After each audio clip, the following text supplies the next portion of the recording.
La santé. C'est Mata Williams, responsable des ministères de la Santé adventistes en Polynésie française. Et de la même manière, on comprend qu'il y a plusieurs cancers cystiques. Donc la réalité est très loin d'être aussi jolie que la théorie. De se dire qu'en fait, j'avais envie d'aider un peu plus la population. La qualité d'un urgentiste, je pense, c'est d'avoir, comme dans beaucoup de professions, de l'empathie. D'aller regarder les cellules et de voir qu'elles sont abîmées en fait. C'était difficile à mettre en place parce qu'on n'avait pas les gens pour le faire. Mais également le paramédical, donc toute infirmière. Qui sont probablement plus à l'aise dans ces situations de stress que d'autres. Mais il faut quand même... Comme je suis heureuse de vous retrouver aujourd'hui pour votre émission de santé, Yaorana. Bonjour Yaorana, quel plaisir de vous retrouver pour découvrir ensemble de nouvelles merveilles sur le corps humain. Yaorana, c'est votre émission santé et vous êtes avec Mata Williams, professionnelle de santé et responsable de la santé adventiste en Polynésie. Notre voyage continue dans l'infiniment petit, au cœur de nos cellules, dans le monde de la génétique, avec notre invitée Belinda Boyle-Richaud, sage-femme, conseillère en génétique. Bonjour Belinda. Bonjour Mata. Alors, comment vas-tu aujourd'hui ? Oh, très bien, comme le soleil. Eh bien, ça nous fait vraiment plaisir de te retrouver encore une fois. Merci de nous avoir expliqué la dernière fois quelques bases en génétique. Je te propose aujourd'hui d'aller peut-être un peu plus dans les détails. Et ma première question serait, de tout ce qu'on hérite, notre patrimoine génétique, comment on arrive au monde, quel est le rôle de l'inné et de l'acquis ? C'est-à-dire de ce qui est déjà tout programmé. On a hérité de ses parents, de telle et telle famille. Et puis aussi, l'acquis, c'est ce qu'on va vivre tout au long de notre vie, l'environnement, voilà. C'est déjà tout joué ou il y a l'environnement qui intervient ? Alors, merci pour cette question. Donc, nous allons revenir un peu sur des petits rappels. Donc, nous sommes, en tant qu'être humain, constitués de milliards de cellules, une partie qui vient de notre père et une partie de notre mère. À partir de ces cellules, nous nous constituons progressivement. Mais évidemment, c'est comme une notice de fabrication pour notre corps. Mais on peut dire que la notice de fabrication, c'est comme toute notice pour différents objets, c'est-à-dire que nous avons une notice qui va fabriquer cette chose, mais il y a aussi le constructeur. Comment ce constructeur va utiliser cette notice pour arriver à faire son objet de façon la plus, on va dire, représentative de la notice initiale. Donc, c'est notre environnement. Ce qu'il s'agit de l'être humain, c'est que nous sommes fabriqués de notre notice de par l'hérédité, l'ADN qui va nous constituer, mais il y a aussi une petite part de l'environnement. Malheureusement, je ne pourrais pas vous définir quel est ce pourcentage de part, car nous évoluons tous différemment dans notre environnement. Il est possible qu'on puisse s'adapter à notre environnement. Tenez, je vais vous prendre comme exemple cette jolie petite fleur. Donc, comme vous pouvez voir tous, c'est une hibiscus rouge. Elle est un peu petite. Pardon. Elle est un peu petite. Eh bien, je vais vous dire, c'est la belle démonstration de notre génétique aujourd'hui. C'est-à-dire que c'est une hibiscus rouge qui est censée être grosse. Malheureusement, quand je l'ai cueillie ce matin, eh bien, elle est toute petite. Pourquoi ? Eh bien, c'est cette part de l'environnement. C'est pourtant un arbre qui donne une grosse fleur. Et là, comme je l'ai planté pas très loin, en fait, d'une zone où il n'y a pas beaucoup de nutriments, on va dire, eh bien, qu'est-ce qu'elle a fait, la plante ? Eh bien, elle s'est adaptée pour pouvoir donner quand même une jolie fleur, mais en s'adaptant, eh bien, elle a fabriqué un peu petite. Eh bien, c'est ça, la génétique. Donc, on est fabriqué de notre notice par l'ADN, mais également par notre environnement. Malheureusement, je ne peux pas vous définir quelle est cette part en pourcentage d'environnement. D'accord. Est-ce que alors c'est comme ça qu'on comprend pourquoi les Polynésiens, peut-être de génération en génération, vont avoir certaines caractéristiques physiques particulières, ou pourquoi les Suédois sont tous blonds aux yeux très clairs, ou alors encore les Inuits sur leur banquise là-bas au pôle Nord vont manger beaucoup de viande et peut-être n'auront pas les mêmes maladies que moi si j'en mange autant. En effet, donc les Polynésiens, autrefois, étant isolés sur une île au milieu d'un océan, ont dû développer des caractéristiques génétiques spécifiques pour survivre tout simplement. Oui. Donc ils ont développé des gènes qui leur permettent, avec peu d'aliments par exemple, de survivre en zone isolée. Les Inuits, c'est pareil. Ils vont développer des caractéristiques génétiques qui leur permettent, par exemple, de survivre dans le froid ou de se nourrir de beaucoup de graisse animale et de pouvoir être, c'est-à-dire pas obèse, par exemple. Oui. Il y a des caractéristiques génétiques qui est propre à chacun pour pouvoir évoluer dans son milieu. D'accord.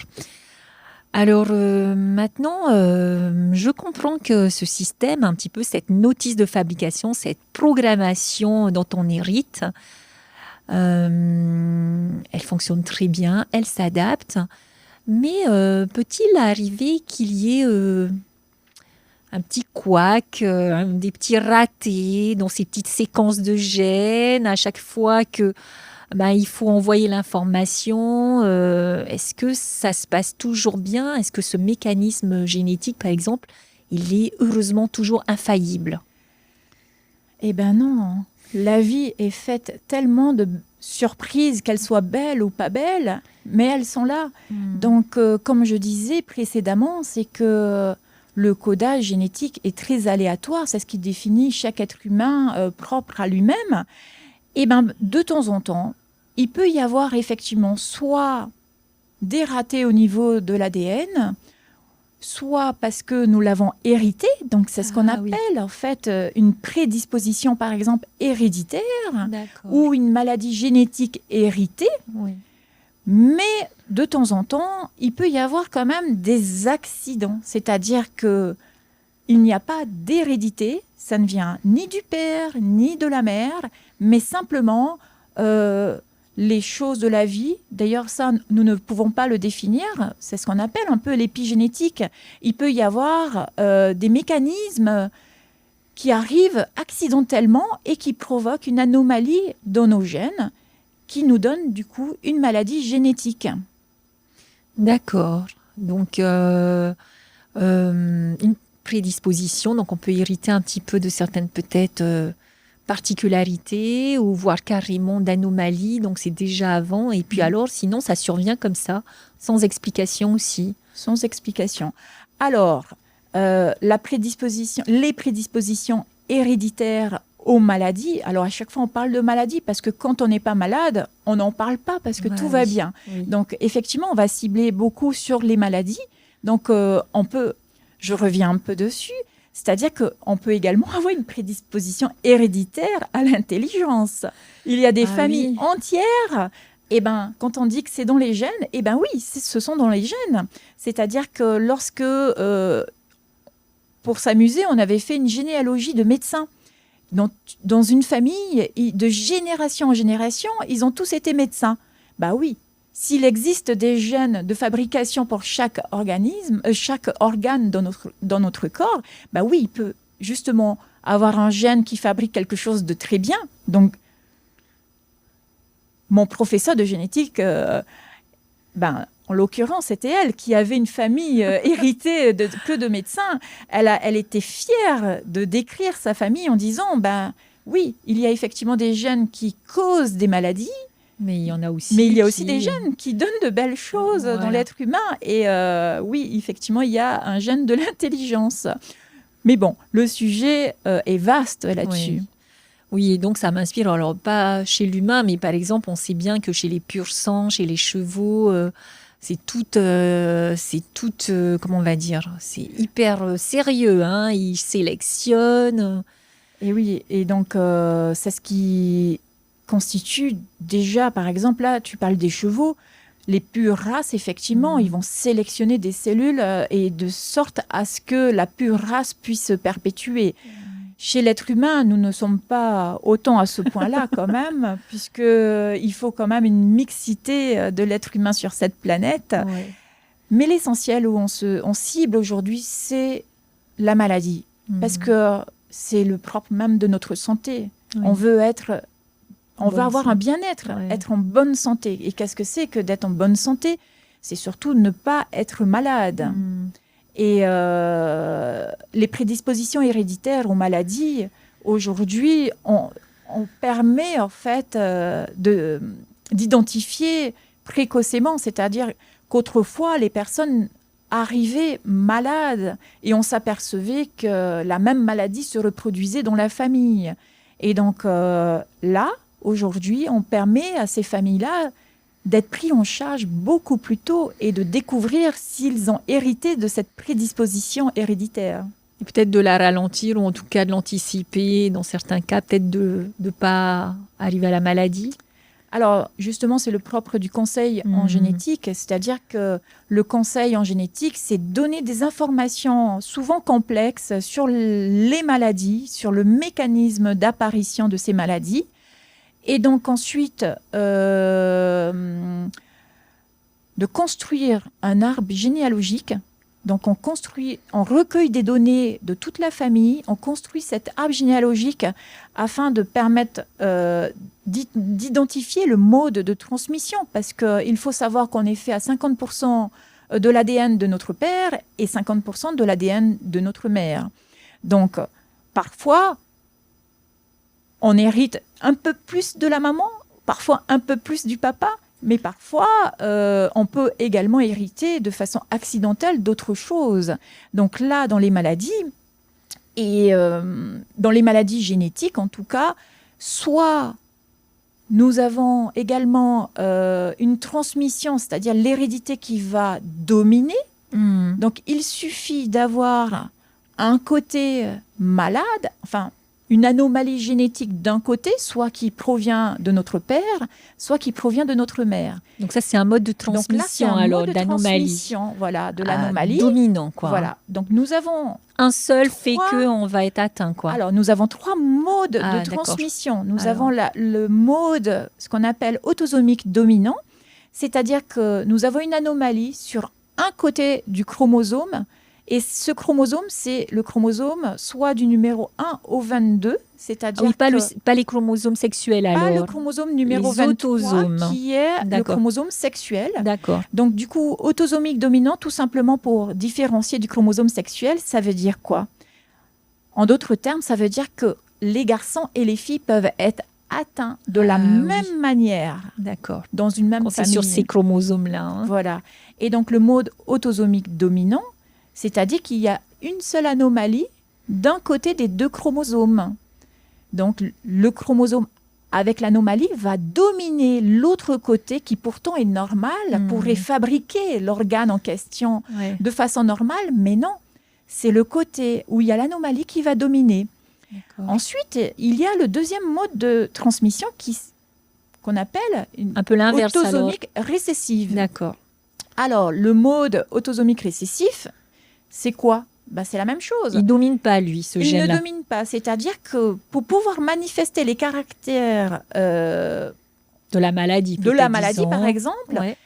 il faut avoir les 2 côtés atteints. Ah oui, un seul côté normal ferait que qu'on ça est bloquerait porteur sain. parce que c'est récessif, donc Voilà, pas comme dominant. c'est récessif, si D'accord. j'ai un seul côté avec l'anomalie, je suis porteur sain de la maladie. C'est-à-dire que je suis porteur, certes, mais je ne vais pas développer pendant ma vie cette maladie. Donc, pour pouvoir être atteint, il faut avoir les 2 côtés atteints. Donc, En fait, il faudrait que ce soit vraiment pas de chance que du côté paternel, du côté voilà. maternel, il y ait la même anomalie et que dans ce lot de gènes qui est brassé, chez moi, des 2 côtés. Exactement, c'est ce que j'allais dire. Ça veut dire que lorsqu'une personne est atteinte d'une maladie autosomique récessive, ça suppose que ses parents sont porteurs sains. Et s'ils sont porteurs sains de la même maladie, alors le hasard fait que on se retrouve, il y a des maladies effectivement où la fréquence dans la population générale de porteurs sains, elle est grande, Oui. mais dans d'autres maladies, elle est très faible. Donc, lorsque cette fréquence est très faible, souvent, lorsqu'on retrouve une personne atteinte, c'est qu'il y a un ancêtre en commun parmi les parents. Est-ce que c'est un peu le problème de la consanguinité alors, de ne pas faire d'enfants quand on est un peu de la même famille? Est-ce que vraiment il y a un risque à ce niveau-là alors? Alors, c'est tout à fait la consanguinité, Ouais. mais la consanguinité, elle n'a plus d'importance lorsque il est question de génération. C'est pas parce que nous sommes à la 10e génération que forcément nous n'allons pas avoir de Ce type de conséquences. conséquences. D'accord. Ça ne veut rien dire. Donc, le conseiller en génétique calcule ce risque et il estime le risque pour un couple d'avoir un enfant atteint d'une maladie génétique qui souvent peut être grave. Et donc, la consanguinité, effectivement, Ça augmente un peu le risque ça qu'on ait les mêmes augmente. gènes. Alors, la consanguinité augmente que le risque de maladie autosomique récessive. D'accord. C'est-à-dire que dans les deux autres modes de transmission, Non. qu'on soit de la même famille, ça Ça n'a n'a aucun pas rôle. plus d'importance que la population générale. Par contre, lorsque on parle de maladie autosomique récessive, vous comprenez bien que lorsqu'on a la même anomalie comme par hasard, dans le même gène, à la même position, c'est que forcément, on est issu de la même famille et donc Ouais. on augmente nos risques. D'accord. Évidemment, si des personnes de la même famille se mettent ensemble, ils n'ont pas tous à 100% ce risque d'avoir un enfant atteint Oui. d'une maladie grave. Oui. C'est supposant qu'il y ait cette anomalie dans leur famille, évidemment. D'accord. Ensuite, Donc, voilà, 2 modes de transmission. Donc, il y en a un troisième. alors j'ai un troisième mode de transmission. Donc, nous avons parlé du chromosome numéro 23, qui est le chromosome sexuel. Donc, lorsqu'on est une fille, on a 2 chromosomes X. Et lorsqu'on est un garçon, on a un chromosome X et un chromosome Y. Alors, aujourd'hui, la science nous permet de définir les différents gènes qu'il y a sur les chromosomes. Et donc, effectivement, sur le chromosome X, nous avons pas mal de gènes importants quand même pour l'organisme. Et donc, dans ce dernier mode de transmission de la maladie, au fait, on parle de maladies liées au chromosome X. Ah, d'accord. Donc, comme il s'agit du chromosome X, la plupart du temps, cette maladie, elle est transmise de façon récessive, c'est-à-dire liée au chromosome X, mais de façon récessive. Ça suppose quoi? Ça suppose que la fille qui a 2 chromosomes X a les 2 côtés du gène. Donc, quand c'est récessif, ça veut dire qu'elle a une anomalie sur un de ses chromosomes. Donc, souvent, on dit qu'elle est conductrice. Malheureusement, lorsqu'elle transmet à un garçon, le garçon n'a pas son 2e chromosome X puisque c'est un chromosome Y. Et chez lui, l'anomalie va se manifester en maladie. Et donc, c'est ce qu'on appelle les maladies liées à l'X. Par exemple, je vais vous donner un exemple. La myopathie de Duchenne, pour lequel le Téléthon avait été médiatisé, c'est surtout la myopathie de Duchenne. Eh bien, la myopathie de Duchenne se situe, en fait, c'est une anomalie qui se situe sur le gène qu'on appelle le gène DMD, dystrophie myopathique de Duchenne, en anglais évidemment. Et donc ce gène se trouve sur le chromosome X. Donc lorsqu'on est une femme avec cette anomalie d'un côté, nous sommes juste conductrices, mais nous n'allons pas manifester cette maladie. Alors que le garçon, lorsqu'il a cette anomalie sur son chromosome X, malheureusement, il va il n'y a pas avoir... de 2e X il y a pour pas de venir 2e X pour contrebalancer, venir- quoi. Voilà. Et donc, du coup, il va être malade de la myopathie de Duchenne. Donc, c'est pour ça que ces mamans-là qui ne sont pas vraiment malades, mais elles sont conductrices, la question, c'est de savoir le sexe du bébé, alors. Est-ce que Tout à c'est un fait. garçon? Est-ce que c'est une fille? Si c'est une fille, déjà, on peut être plus tranquille, mais si c'est un garçon, un risque sur 2, hein, parce qu'elle va donner soit un X, soit l'autre X non malade. Mhm. Et par contre, le papa, lui, va donner un Y, forcément. Donc c'est vraiment la maman, quoi. Oui, c'est la maman. D'accord. Et d'ailleurs, pour rappel... Enfin, c'est pas de sa faute, hein, Ah non, parce que je pense qu'elle culpabilise aussi Non, non, certainement, non, hein, il y mais a c'est pas- comme ça, quoi. il n'y a pas à culpabiliser, mais de toute manière, dans les maladies génétiques, c'est toujours culpabilisant Oui. parce que on transmet quelque chose qu'on a, mais ce n'est jamais de notre faute. Bien sûr. On ne peut pas aller dissocier On n'a pas fait exprès. nos œufs pour dire tiens, je vais donner celui-là. Donc c'est le pur hasard qui va choisir les œufs voilà, et développer un nouvel être humain, quoi. D'accord. Eh ben, j'ai encore. Je pense qu'on a encore un peu de temps. Je voudrais savoir, est-ce que il y a des examens, quels sont les examens pour voir si on a des problèmes au niveau chromosome ou au niveau génétique? Donc, tu avais parlé l'autre fois du karyotype. Ça se fait comment pour savoir un karyotype? Et est-ce qu'il y a d'autres examens simplement? Alors, tout simplement, en fait, tous les examens en rapport avec la génétique se fait par une prise de sang où on prend deux tubes qu'on envoie dans un laboratoire. Et au laboratoire, ils vont analyser plusieurs choses. Soit on demande un examen de karyotype. Donc, le karyotype, c'est une photographie de nos chromosomes. Donc, le karyotype permet de nous dire qu'on a bien 46 chromosomes et que nous sommes soit une fille, soit un garçon. D'accord. Donc, le karyotype avec le numéro 23XY ou XX permet de nous dire on est une fille, on est un garçon avec le nombre exact de chromosomes. Ensuite, nous avons d'autres examens génétiques qu'on appelle la génétique moléculaire. La génétique moléculaire, on entend molécule.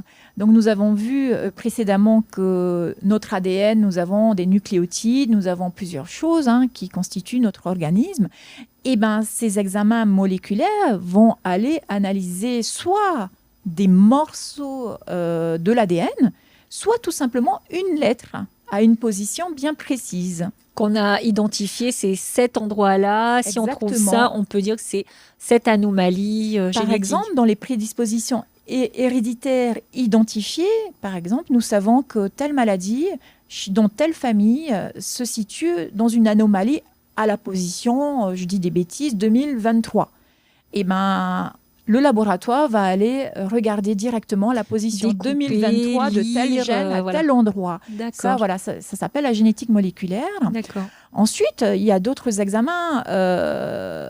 Donc là, on parle d'études ciblées. Oui. Donc, lorsqu'on a identifié dans une famille, il peut s'avérer que chez une personne, par exemple, on n'a rien identifié encore. D'accord. Donc, on lui propose d'autres examens un peu plus étendus.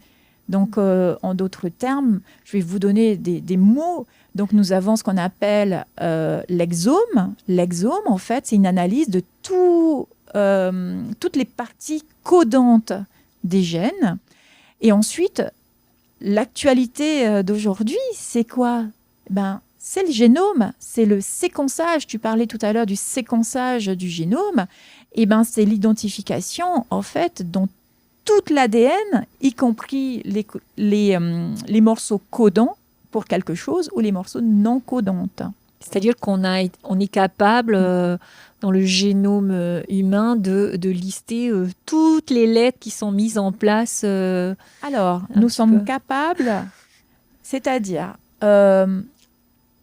la machine au laboratoire est capable aujourd'hui d'identifier, de trouver s'il y a une anomalie quelque part.